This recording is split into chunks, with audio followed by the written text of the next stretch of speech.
وزیر اعظم شہباز شریف آذربائیجان کا 2 روزہ دورہ مکمل کرنے کے بعد وطن واپس پہنچ گئے ہیں۔ وزیر اعظم نے اپنے دورے کے دوران اقتصادی تعاون تنظیم کے سربراہی اجلاس میں شرکت کی اور عالمی اور علاقائی امور پر پاکستان کا موقف بھی پیش کیا۔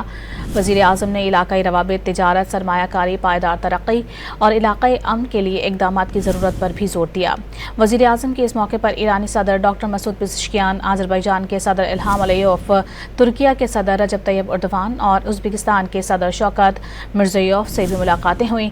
ملاقاتوں کے دوران علاقائی امن، پاکستان کے ان ممالک کے ساتھ باہمی روابط اور تجارتی تعلقات کے فروغ پر گفتگو ہوئی۔ وزیر اعظم کے اس موقع پر ایرانی صدر ڈاکٹر مسعود پزشکیان، آذربائیجان کے صدر الہام علیوف، ترکیہ کے صدر رجب طیب اردوان اور ازبکستان کے صدر شوکت مرزیوف سے بھی ملاقاتیں ہوئیں۔ ملاقاتوں کے دوران علاقائی امن، پاکستان کے ان ممالک کے ساتھ باہمی روابط اور تجارتی تعلقات کے فروغ پر گفتگو ہوئی۔